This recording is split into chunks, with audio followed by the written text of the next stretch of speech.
మెదక్ జిల్లా నర్సాపూర్ నియోజకవర్గంలో మంత్రి కొండా సురేఖ పర్యటించారు. గురువారం నియోజకవర్గ కేంద్రంలో నిర్వహించిన రాహుల్ గాంధీ జనజాతర సభ ఏర్పాటును పరిశీలించారు. ప్రజలకు ఎలాంటి ఇబ్బందులు కలగకుండా అన్ని ఏర్పాట్లు చేయాలని నాయకులకు సూచించారు. రేపు జరగబోయే రాహుల్ గాంధీ సభను విజయవంతం చేయాలని సందర్భంగా వారు పిలుపునిచ్చారు.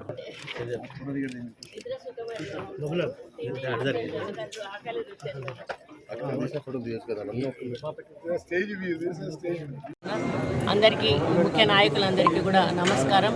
రేపు రాహుల్ గాంధీ గారి సభ 4 గంటలకు నర్సాపూర్ హెడ్ క్వార్టర్లో జరగబోతా ఉంది. 3 గంటలకి జరగబోతా ఉంది. మరి పెద్ద ఎత్తున ఇక్కడ పబ్లిక్ మొబిలైజేషన్ చేసి ఈ మీటింగ్ను సక్సెస్ చేయడానికి మరి నాయకులందరం కూడా కలిసికట్టుగా ముందుకెళ్తా ఉన్నాము. తర్వాత వచ్చిన ప్రభుత్వాలు ఏవి కూడా ఆ రోజు రాజశేఖర రెడ్డి గారు ఉన్నప్పుడు కూడా అభివృద్ధి జరిగింది. కానీ కేసీఆర్ వచ్చినాక ఇక్కడ ఏమీ జరగలేదు. ప్లస్ బీజేపీ నుంచి కూడా ₹1 పని కూడా ఇక్కడ కాలేదు. మరి ఇక్కడ నుంచి దుబ్బాక నుంచి గెలిచినటువంటి రఘునందన్ రావు గారు కూడా బీజేపీ గవర్నమెంట్ సెంట్రల్లో ఉన్నా కూడా ₹1 కూడా తేలేదు.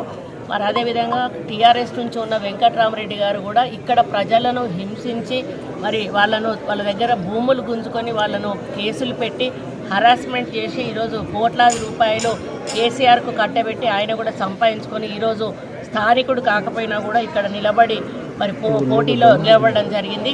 ఇవన్నీ కూడా ప్రజలు గమనిస్తూ ఉన్నారు. కాంగ్రెస్ పార్టీ తరఫున ఒక బలహీన వర్గాల ముద్దుబిడ్డ మరి ముదిరాజు ముద్దుబిడ్డ అయినటువంటి ప్రజల్లో ఉండేటువంటి నాయకుడు నీలం మధు. మరిన్ని అప్డేట్స్ కోసం మా ఛానల్ని సబ్స్క్రైబ్ చేయండి.